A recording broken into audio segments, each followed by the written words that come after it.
93년쯤에 이제 일본을 여행하게 됩니다. 네. 길거리에 보면 간판이 10개 중에 8개가 붓글씨로 되어 있다는 것이죠. 예를 들면 사케 로고, 식품들 로고 이런 것들이 굉장히 붓글씨로 많이 활용이 되고 있고 그렇다면 저게 상업적인 분야가 되었겠구나. 그래서 이제 우리나라도 같은 서예 문화를 가지고 있으니 네. 우리나라도 가능하지 않을까. 차미스를 예를 들면 거의 세지는 않았지만 최소 500, 1000번 정도 쓰지 않았을까. 나이키 로고는 인쇄된 거 아니에요? 아닙니다. 원래는 50년 전에 어떤 대학생이 손으로 그리고 그걸 정교하게 다듬은 거거든요. 나이키가요? 네. 그래서 나이키 로고의 네. 지금 현재 가치가요. 우리나라 돈으로 33조 원 이렇게 얘기를 합니다.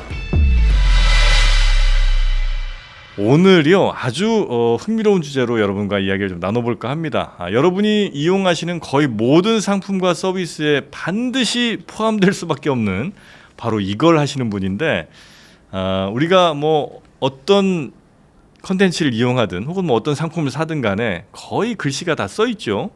그러나 그 글씨가 단순히 그냥 텍스트로서만 의미가 있는 게 아니고 그 글씨 자체에 상당한 미적인 가치들이 녹아있는 경우가 많습니다. 그런 제품과 서비스에 우린 더 많은 경제적인 부담을 또 지기도 하고요. 그런 걸 하시는 분을 오늘 한번 모셨습니다. 전 세계 지금 세계 폰트 시장 또 서체 시장 규모가 거의 10억 달러 이상 된다고 하는데 이렇게 글씨가 돈이 되는 시대의 흐름을 미리 읽은 분이시라고도 할 수가 있겠죠. 아마 많이들 보셨을 겁니다. 술 브랜드 참이슬 또 화요 또 드라마 미생에도 쓰인 이 글씨 한글 로고를 도맡아 제작하신 분입니다. 멋글씨 예술가라고 하죠.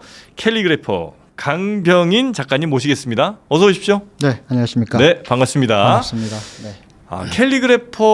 캘리그래피 뭐 이런 거 이제 우리가 요즘 많이 얘기는 합니다. 그래서 아주 뭐 멋들어지게 글씨 쓰는 요거가 그냥 개인 취미 정도로 생각하시는 분들도 많은 것 같은데 이게 지금 시장 규모가 어마어마하게 커지는 모양입니다. 이제 이 캘리그라피라는 용어가 이제 영어지 않습니까? 네. 우리말로 하면 이제 사실은 서예를 영어로 했을 때 캘리그라피라고 사용하고 있습니다. 그래서 서예. 기본적으로는 이제 서예가 바탕이 되어 있고요. 네네. 또 멋글씨라고 또 저희들이 이제 부르고 있는데 이 멋글씨라는 것은 또 어찌 보면 서예의 순 우리말이라고도 볼 수 있습니다. 예를 들면 뭐 걸서이고 그 다음에 얘는 또 멋이지 않습니까? 그 두 개를 합치면 이제 멋글씨가 되는데 이 멋글씨는 이제 전통 서예하고 좀 다른 것이 이제 우리가 전통 서예 또는 서예하면 작가의 어떤 그 서체가 사실 있거든요. 그래서 누구 서체로만 글씨를 쓰는 것이 아니라 그 대상 그리고 뭐 제품의 속성 그리고 또 글이 가지고 있는 뜻 또 나의 경험치 이런 것을 다 살려내는 글씨가 이제 멋글씨고 영어로 하면 캘리그라피입니다. 사실은 이제 영어로 캘리그라피는 용어는 지금 제가 말하는 이런 어떤 다양한 어떤 가지고 있는 여러 가지 표현 방식들을 다 수용하지는 못합니다. 그래서 서예와 멋글씨라는 말을 동시에 쓰고 있습니다. 또 그뿐만 아니라 우리가 일상적으로 쓰는 용어들이 있잖아요. 뭐 봄날, 꿈 이런 것도 마치 뭐 봄이 되면 새싹이 돋아나서 꽃이 피는 그런 글씨로 담아내는 작업을 또 말하기도 합니다. 그걸 근데 글씨에 어떻게 담아낼까 하는 게 참 저는 궁금합니다. 예를 들어서 봄날이다. 그렇다고 봄에 비읍에 막 꽃을 그릴 수는 없잖아요. 가능도 하죠. 와, 쉽지 않을 것 같은데요. 근데 이제 글씨도 나름 경험이거든요. 저희들이 이제 봄이 되면 겨울이 지나야 봄이 오지 않습니까? 그러면 이제 얼었던 대지가 녹고 그다음에 땅에서 새싹이 돋아나잖아요. 이때 이제 우리가 봄자를 보면 이게 받침자가 미음이잖아요. 이 미음은 어찌 보면 새싹이라고 볼 수 있는 거죠. 그 새싹이 이제 자라서 가지가 되잖아요. 그럼 모음 오는 이제 가지가 되고. 그리고 첫 글자 그 비읍은 어찌보면 이제 가지 위에 핀 꽃이라든지 이파리가 될 수 있죠.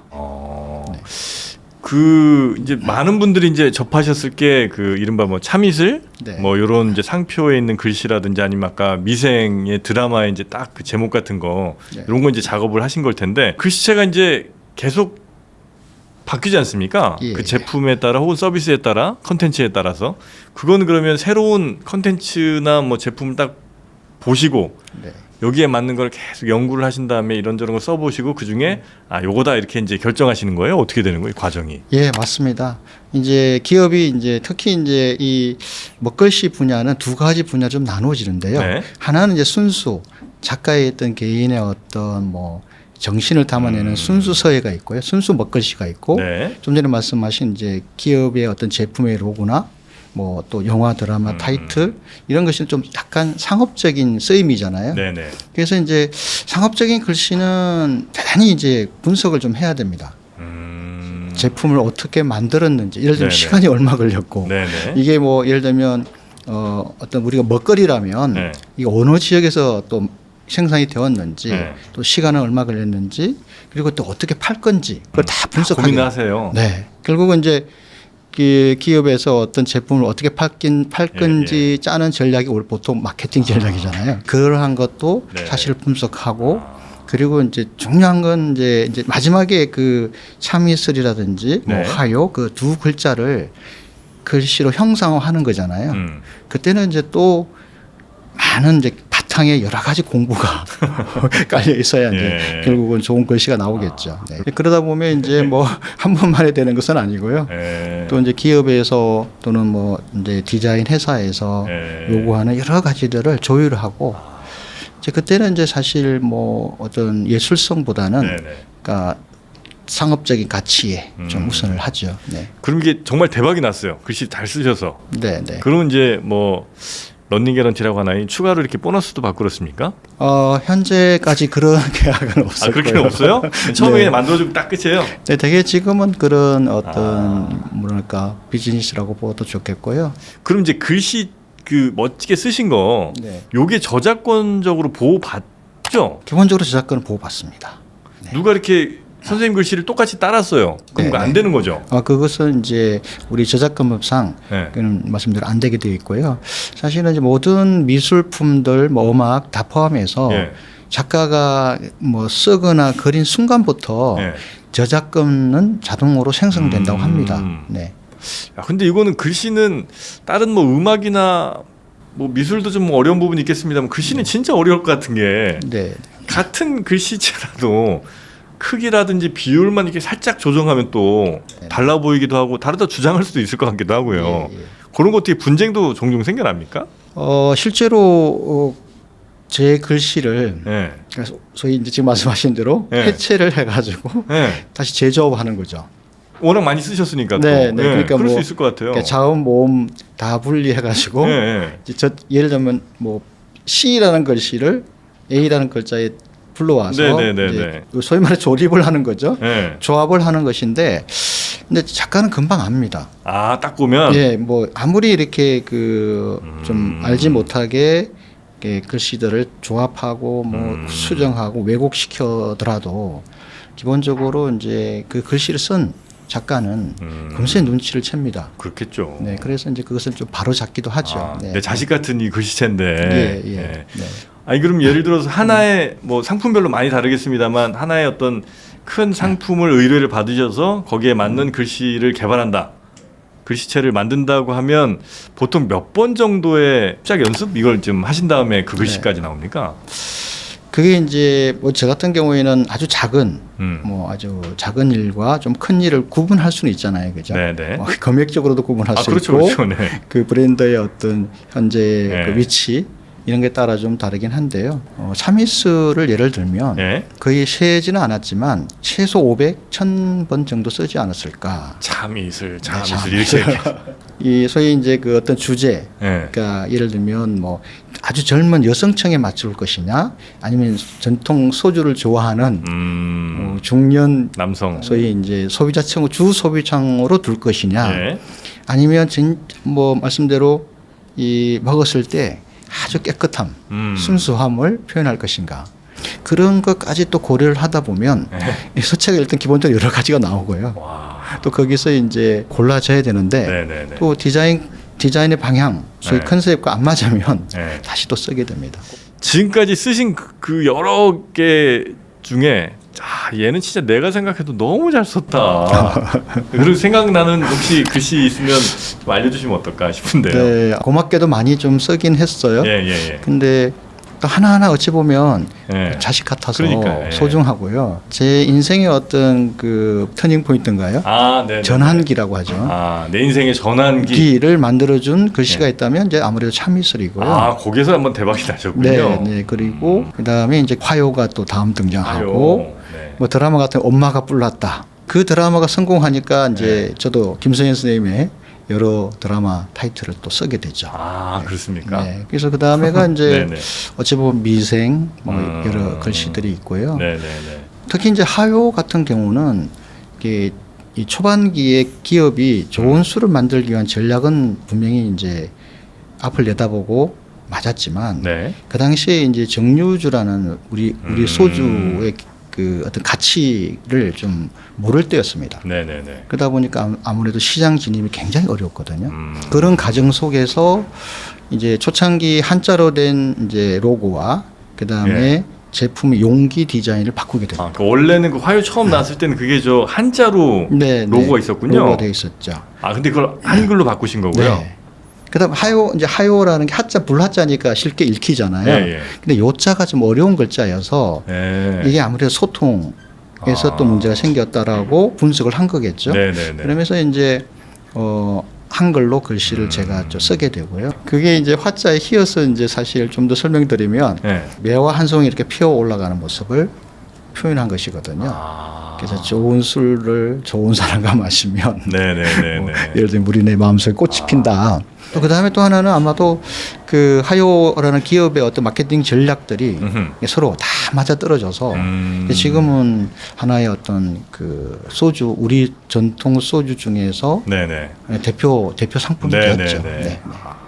그 우리 작가님도 당연히 서예를 이제 많이 하셨던 거죠? 네. 근데 어떻게 이제 글씨를 이렇게까지 사람들이 막 어마어마하게 의뢰를 할 정도까지 잘 쓰시게 된 건지 뭐 과정 좀 궁금합니다.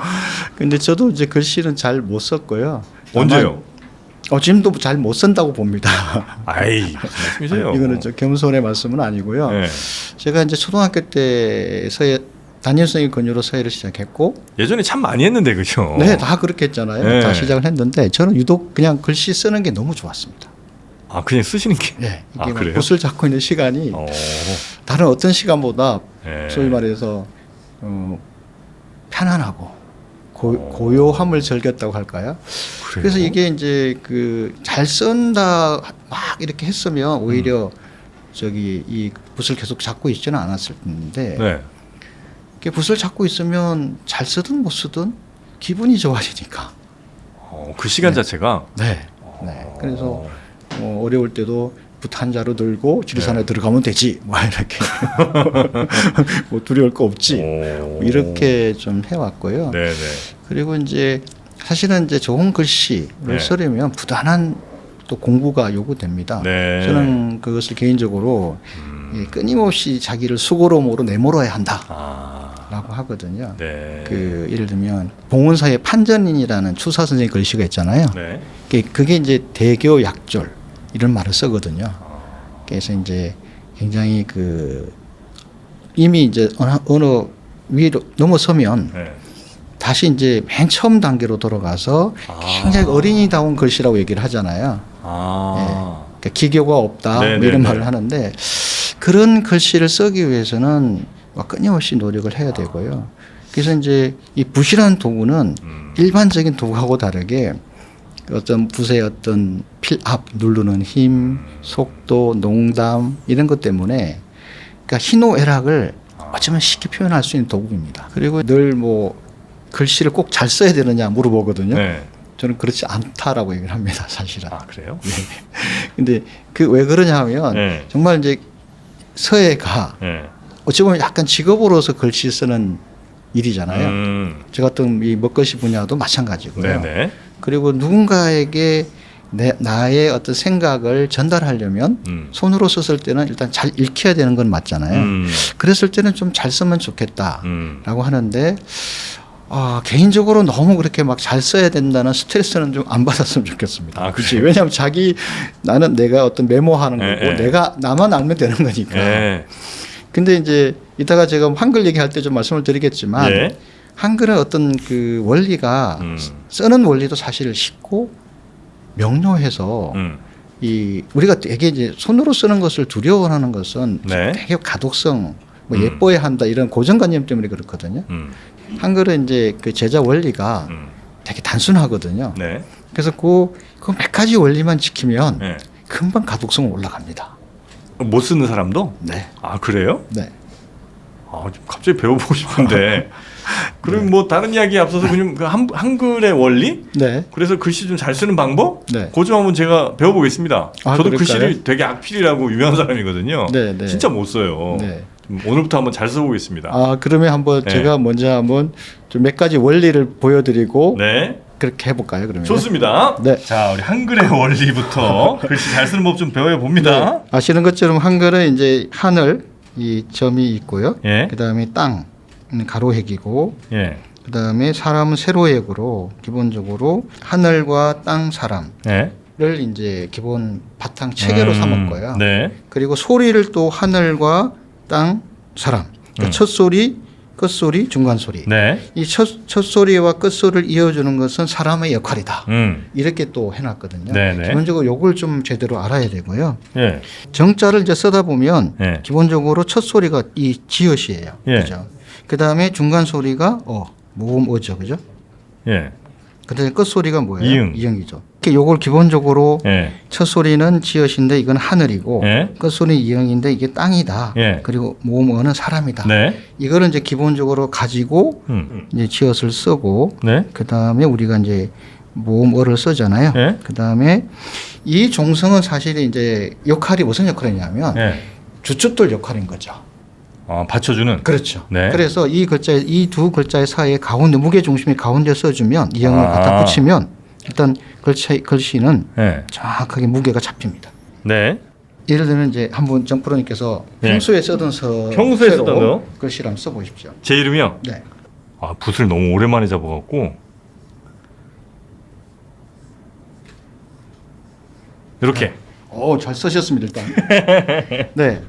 그래서 이제 보통 우리가 이거를 좀 빨리 쓰면 막 이렇게 막 그렇죠. 이렇게 막 써버리잖아요. 이렇게 이렇게 다 붙여 써버리잖아요. 그러면 이거는 이제 가독성이 죽죠. 그렇죠. 가독성이 없죠. 초성 먼저 쓰고 모음 쓰고 동그라미 쓰고. 세 개를 좀 띄워야 되는 거예요. 흘려 좀 써더라도 여자도 좀 이렇게 쓰고 그 다음에 띄워주고 기본적으로 지어자도 써놓고 그 다음에 좀 띄워주면은 전체적으로 가독성이 올라갑니다. 그래서 이제 이 동그라미가 좀 커지면 이제 이게 비례가 좀 안 맞다고 하기 때문에. 지금 받침이 너무 크군요. 그렇죠. 그래서 이제 정자로 써더라도 이거를 제가 조금만 더 한번 좀 옮겨보면 이렇게 가운데로 가는 거죠, 그죠? 이렇게 여기도 보면 조금 사이가 너무 좁죠. 이응과 여의 사이가. 왜냐하면 답답해 보이죠. 그래요. 사이가. 그래서 이런 어떤 좀 공간을 열어준다거나 하면 기본적으로 그래서 초성과 중성, 종성을 서로 좀 열어주고 해체하고 다시 조합한다라고 보시면 좋은 글씨가 기본적으로 됩니다. 이거는. 그래요? 원리가 그러하니까. 그래서 세계에서 이 소리를 첫 소리, 끝 소리, 중간 소리 이렇게 나누고 합하는 글자는 한글뿐이고요. 그런가요? 한자도 하늘 천을 아무리 해체를 해도 날일자 큰 대자 두 개밖에 안 나오지 이런 체계는 안 나옵니다. 그래서 우리 말에 가장 최적화된 문자가 한글이고요. 그 다음에 하나만 더 이제 초성과 중성, 종성을 모아 쓰는 원리가 굉장히 중요하다는 것은 제가 한번 보여드릴게요. 이 봄날이라는 글자가 있잖아요. 봄날. 이렇게 풀어 쓰면 이렇게 되죠, 그죠? 비읍, 오, 미음. 이렇게 미은, 미은. 이렇게 되잖아요. 이렇게 해놓으면 어떤 입체성이라든지 시각적 어떤 봄날의 어떤 기운을 느낄 수가 없죠. 그래서 붕채도 여기 들어가는데 여기서 이제 이렇게 봄날의 어떤 기운을 이렇게 담아낼 수가 있거든요. 근데 이렇게 풀었으면 이런 이 모아쓰기의 어떤 그 조형성, 입체성 또 예술성이 이게 드러나죠. 아, 제가 한번 그러면 봄날을 네, 한번 봄의 느낌 세워서 한번 네, 써보겠습니다. 네. 아, 이거는 경험도 중요한 겁니다. 네, 그냥 이거는 봄날에 쓰는 게 아니라 네. 정프로님의 진짜 봄날, 네. 봄날의 그 어떤 경험들.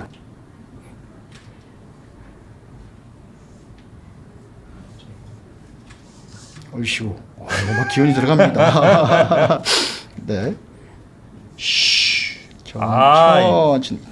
이 막판에 약간 좀 흠틀어졌는데 네, 잘하셨어요. 잘하셨어요. 해설을 좀 들으셔야 됩니다. 네, 네. 바로 이 봄날의 비읍의 요 네. 두 개, 네. 요게 이제 핵심이거든요. 네. 꽃봉오리, 오, 꽃봉오리 느낌을 제가 살렸습니다. 그렇습니다. 밑에는 가지들. 네. 자, 어떻게 좀 평가 좀 부탁드리겠습니다. 정말 그렇게 해석을 하셨다면 네. 정말 잘 쓴 것이에요. 고맙습니다. 네. 그리고 이 날짜의 리얼은 네. 그 땅의 기운. 네? 그러니까 원래 이 땅이라고 그랬지 않습니까? 네. 근데 이 그 땅의 기운이 세야 이제 이 지상에 있는 모든 생물들이 그렇죠. 크게 자라잖아요. 네. 지금 그걸 표현하신 거죠. 뱀이 지금 막 살아났잖아요. 그렇죠, 이제. 그렇죠. 겨울잠 끝나고. 네, 네. 아, 네, 아주 잘하셨고요. 요거는 제 쓴 즉시 요거는 제가 저작권 갖고 있습니다. 아, 그럼요. 당연합니다. 이거 누가 똑같이 쓰면 가만 안 두겠습니다. 네. 원리 중에 하나가 이제 이 음양의 원리가 있는데요. 음양이요? 예, 음양. 예. 이게 이제 태극이 이제 음양을 표현하는 것인데 네. 그쪽에 보시면 여기가 어가 되죠. 어 되죠. 모음 어. 네. 이렇게 90도로 돌리면 오가 되고 여기는 아가 되잖아요. 예. 그다음에 여기는 우가 되고 예. 그다음에 여기는 이제 이. 이제 태극에서 이렇게 모음을 그러니까 낮과 밤이 바뀌는 것을 이렇게 회전시켜서 네네. 오, 아, 우, 이 이렇게 만들어놨어요. 그러니까 이게 이제 글씨 쓰는 거랑 무슨 상관인가요? 이게 바로 이제 네. 모음의 순환의 원리인데요. 예. 여기서 모음을 180도로 들으면 슝이 됩니다. 이렇게 예. 슝, 예. 그죠? 아. 그리고 여기서 중요한 것은 제가 오늘 이 원리를 단순히 우리가 소리 문자만이 아니라는 걸 말씀을 드리고 싶은 거죠. 그래서 예를 들면 솟다로 하는 게 좋겠습니다. 솟다. 솟다. 솟아나다 할 때 솟다. 네, 솟다. 예. 그럼 여기서 보면 이 오는 솟아나는 기운을 가지고 있어요. 이건 뻗어나가는 기운을 가지고 있고. 아. 그래서 그 모음 자체가. 네. 그래서 여기서 보시면 아. 지금 소리도 이렇게 표현하지만 네. 자, 여기서 이 모음의 길이만 이 모음을 다시 90도로 돌리면 네. 솟아나고 뻗어나가는 기운을 보여준다라는 것이죠.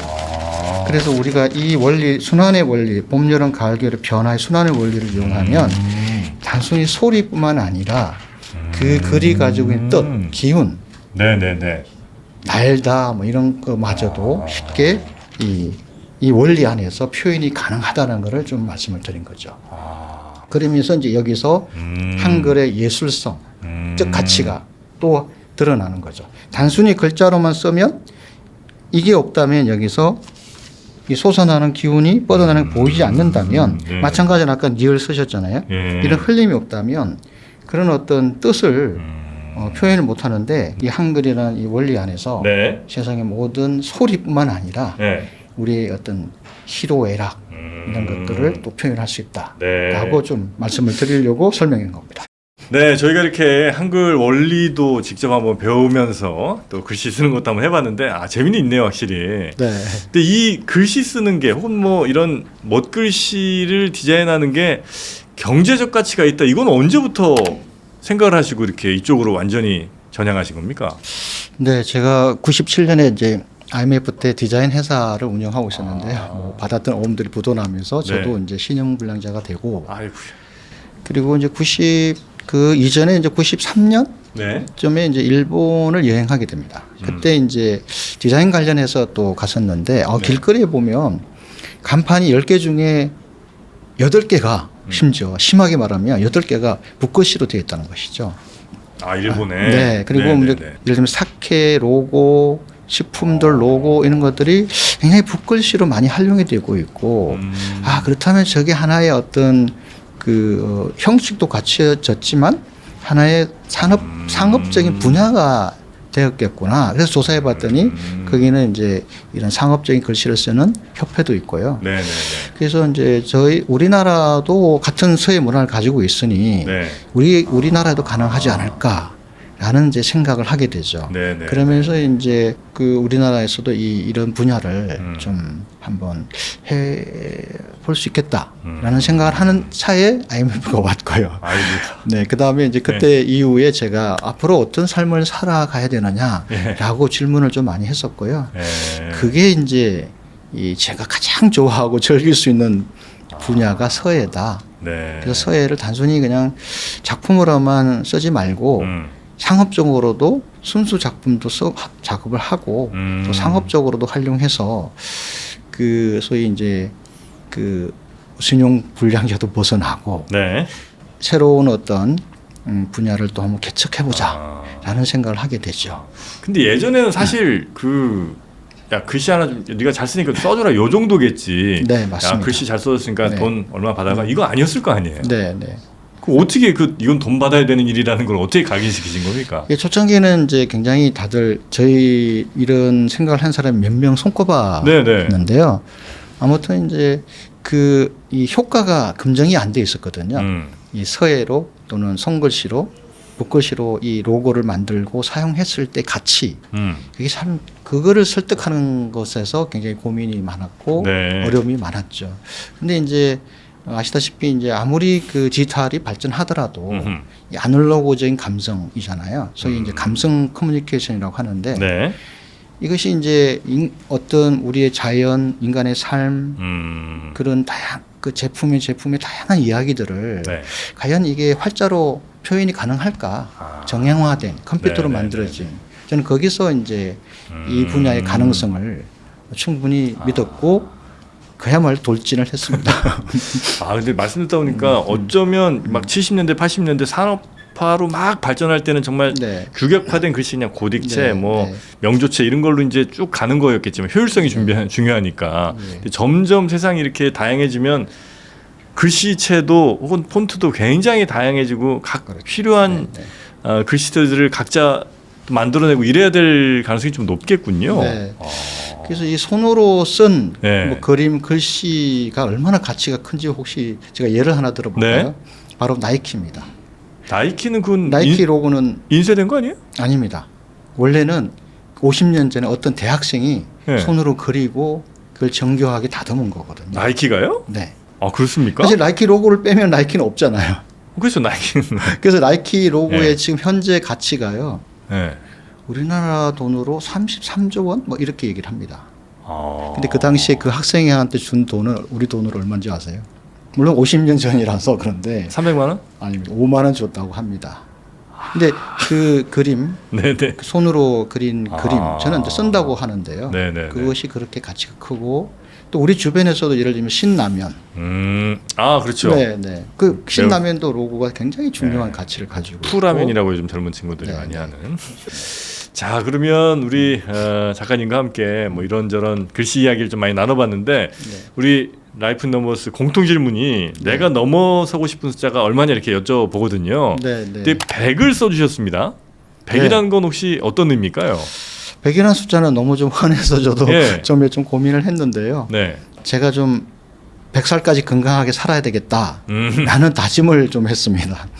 그 이제 신용국 글씨로 또 일가를 이루신 이제 신용국 선생님께신데요. 처음처럼 그분이시죠? 그 책에서 글씨를 쓰는 사람들은 좀 오래 살아야 한다. 저는 그 말을 처음에 이해를 못했거든요. 왜 오래 살아야 돼요? 그만큼 이제 글씨는 나이가 들수록 더 좋은 글씨로 발전할 수밖에 없다. 예를 들면 물론 공부를 안 하면 안 되겠지만 끊임없이 공부를 하다 보면 좋은 글씨를 쓸 여지가 그만큼 시간이 그만큼 늘어난다는 뜻이겠죠. 그래서 건강하게 산다는 점도 있지만 또 글씨가 저에게 굉장히 행복을 또 가져다 주고 또 늘 글씨를 쓰다 보면 평상심을 좀 잃지 않게 해줍니다.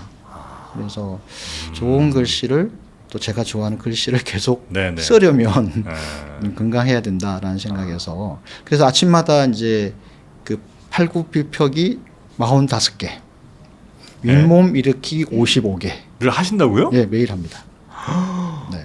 우와, 저보다 훨씬. 아닙니다. 이게 얼마 되지 않아가지고. 그렇게 또 100을 넘어서시는 딱 숫자를 45개, 55개 나누어가지고 꼭 채우고 있습니다.